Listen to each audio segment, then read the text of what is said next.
Isothermal expansion में हमारा W1 किसके इक्वल हो जाएगा, RT2 natural log of V2 by V1। हमारा वॉल्यूम कहाँ से कहाँ चेंज हुआ, पहले वॉल्यूम था V1, ये देखिए इसके अंदर डायग्राम के अंदर हमारा V1, हमने जब इस डायग्रामिकल रिप्रेजेंटेशन देखा इसका प्रेशर और वॉल्यूम के बीच में, तो हमारा वॉल्यूम V1 था और V1 से कितना चेंज हो जाएगा V2, जब हमारा टेम्परेचर क्या है T2, जो सोर्स के ऊपर हमने रखा, कंडक्टिंग मटेरियल है हमारा, और फिक्स टेम्परेचर रखा। तो हमारी आइडियल गैस की सिचुएशन में वर्क किसके इक्वल होता है, दैट इज जितनी हीट एब्जॉर्ब करेगा वो W-W1 is equal to Q2 is equal to RT2 natural log of V2 by V1। ये हमारी हो गई फर्स्ट स्टेप।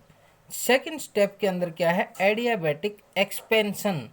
दोनों में, पहले में भी एक्सपेंशन हो रहा था आइसोथर्मल एक्सपेंशन, सेकंड में क्या है एडियाबैटिक एक्सपेंशन। उसने क्या किया, सिलेंडर को उठा के इंसुलेटेड मटेरियल के ऊपर रख दिया। इंसुलेटेड मटेरियल क्या है हमारा, जहाँ पर टेम्परेचर क्या हो गया, चेंज होगा, और हमारी एडियाबैटिक प्रोसेस के अंदर क्या होता है, हीट कांस्टेंट हो जाती है। तो हमारा जैसे हमने इसको सिलेंडर को उठा के, ये देखिए सेकंड स्टेप के अंदर इंसुलेटेड मटेरियल के ऊपर रख दिया इसने, और क्या हुआ हमारा, जब टेम्परेचर पहले क्या था T2 टेम्परेचर था, जब तक टेम्परेचर हमारा T2 से T1 ना हो जाए तो हमारी क्या हो रही है, रिवर्सिबल एडियाबैटिक एक्सपेंशन। एक्सपेंशन जब तक होता रहेगा जब तक वो क्या हो जाएगा, हमारा टेम्परेचर T2 से T1 ना हो जाए। और ये किसके इक्वल होता है, W होता है हमारा CV into heat capacity at constant volume into DT। और टेम्परेचर कहाँ से कहाँ चेंज हो रहा है, T2 था हमारा, T2 से T1, W2 is equal to, और अब भी क्या हो रहा है हमारा एक्सपेंशन हो रहा है, तो work done by the system that is negative, minus W2 is equal to CV T2 T1 minus T2, ठीक है, upper limit minus lower limit. तो हमारा minus W2 is equal to CV into T2 minus T1। तो reversible adiabatic expansion हो गया ये। Third step के अंदर क्या हुआ हमारा, W3 that is equal to isothermal compression. अब क्या किया इसने, दोबारा से उठा के उस सिलेंडर को थर्ड स्टेप के अंदर कहाँ पर रख दिया, जो हमारा लो टेम्परेचर वाला है, T1 टेम्परेचर है। तो वहाँ पर हमारा क्या हो रहा है, कंप्रेशन हो रहा है। Work done on the system that is equal to, temperature कितना RT natural log of V4 by V3, और टेम्परेचर ये हमारा वॉल्यूम कहाँ से कहाँ चेंज हो रहा है, V3 से V4, ये देखिए इसके अंदर, और टेम्परेचर हमारा क्या है T1। तो ये हो जाएगा RT1 natural log of V4 by V3 compression. और कंप्रेशन मीन्स हमारा वर्क डन क्या होगा, पॉजिटिव। फोर्थ स्टेप के अंदर क्या है, adiabatic compression. W4 is equal to, वही एडियाबैटिक प्रोसेस क्या होती है हमारी, that is equal W is equal to CV into DT। और जब हम उसका नेचुरल लॉग लेंगे तो हमारा टेम्परेचर यहाँ पर कहाँ से कहाँ चेंज होगा, T2 से T1 टेम्परेचर चेंज होगा। तो हमारा CV into T2 minus T1। तो total work done by the system Carnot cycle का हमारा, हम जब वर्क डन निकालेंगे तो W1 W2 plus W3 plus W4, तो ये आ जाएगा हमारा RT2 natural log of V2 by V1 minus CV into T2 minus T1 plus RT1 natural log of V4 by V3 plus CV into T2 minus T1। ये दो factor आपस में cancel out हो रहे हैं, तो हमारा क्या बच गया, ये बच गया RT2 natural log of V2 by V1 plus RT1 natural log of V4 by V3। ये दोनों V4 और V1 एक ही लाइन के ऊपर, एक ही टाइप की सिचुएशन है इसके अंदर दोनों में। ये देखिए V4 और V1, V2 और V3 दोनों क्या है, ये एडियाबैटिक प्रोसेस है। तो एडियाबैटिक प्रोसेस के अंदर हमारा क्या है, टेम्परेचर वेरी करता है। V4/V1 गामा -1, जैसे हमने पीछे डेरिवेशन निकाला हुआ है, V4/V1 raise to power gamma -1 is equal to T2/T1।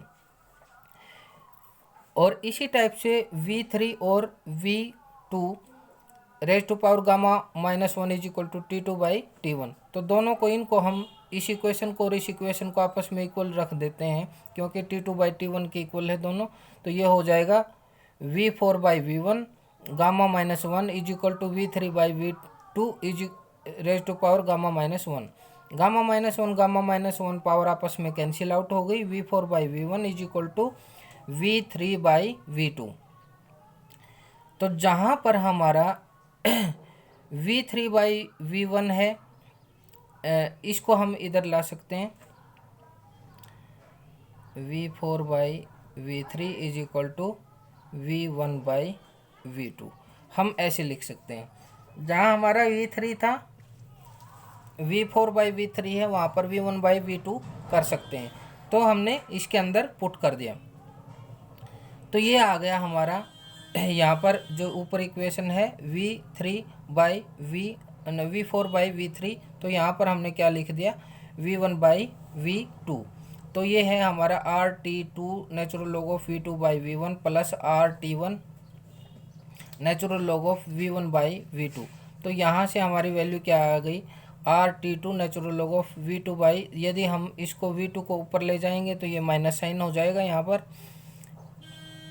RT1 natural log of V2/V1। W is equal to RT2 minus T1 natural log of V2/V1।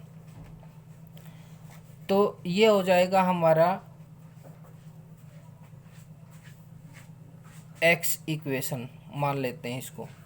हमने स्टार्टिंग में क्या निकाला था, -W1 is equal to Q2 is equal to RT2 natural log of V2/V1, जो starting में हमारी isothermal expansion की condition थी। कहाँ गई, ये रही, RT2 natural log of V2/V1। क्योंकि ये हमारी आइडियल गैस इक्वेशन है, तो वर्क डन किसके इक्वल होता है, हीट के इक्वल होता है। तो यहाँ पर ये इसके इक्वल है। Q2 is equal to RT2 natural log of V2/V1। तो हम X इक्वेशन को Y से डिवाइड कर देंगे, तो W/Q2 is equal to T2 minus T1 divided by T2। तो और ये किसके इक्वल है, done by heat, that is the efficiency, वही हमने कैलकुलेट करनी थी। That is equal to W/T2 minus T1/T2। अब देखिए, जो एफिशिएंसी है, एफिशिएंसी किसके ऊपर डिपेंड कर रही है, टेम्परेचर के ऊपर डिपेंड कर रही है, न कि उसके अंदर कौन सा किस टाइप का मटेरियल है, ये बिल्कुल डिपेंड नहीं कर रही।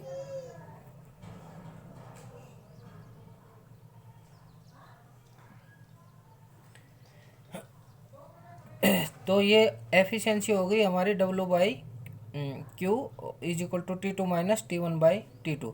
तो हमारी ये देखिए, उसके अंदर किस टाइप का मटेरियल है, किस टाइप का नहीं है, वर्किंग मटेरियल के ऊपर डिपेंड नहीं करती, ये टेम्परेचर के ऊपर डिपेंड करती है। सोर्स एंड सिंक का जो टेम्परेचर है हमारा, लोअर टेम्परेचर हायर टेम्परेचर, उसके ऊपर डिपेंड करती है, न कि उसके अंदर किस टाइप का मटेरियल है। Efficiency of heat engine.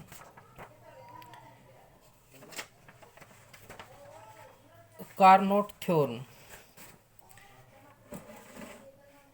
Efficiency of reversible heat engine depend upon the temperature of the source and sink and independent to the nature of the working substance. T2 minus T1 divided by T2 is always less than। जो efficiency होती है कभी भी 100% नहीं होती, वो हमेशा कम ही होती है। तो efficiency किसके इक्वल हो गई हमारी, T2 को, इनका कोरस्पॉन्डिंग टेम्परेचर के कोरस्पॉन्डिंग हीट क्या हो जाएगी हमारी, T2 को कोरस्पॉन्डिंग हीट क्या है Q2, T1 के कोरस्पॉन्डिंग हीट क्या है Q1 डिवाइडेड बाई Q2। तो हमारा Q2 minus Q1 divided by Q2 is equal to T2 minus T1 divided by T2। Numerical हम नेक्स्ट लेक्चर में करेंगे इसके रिलेटेड। Thank you.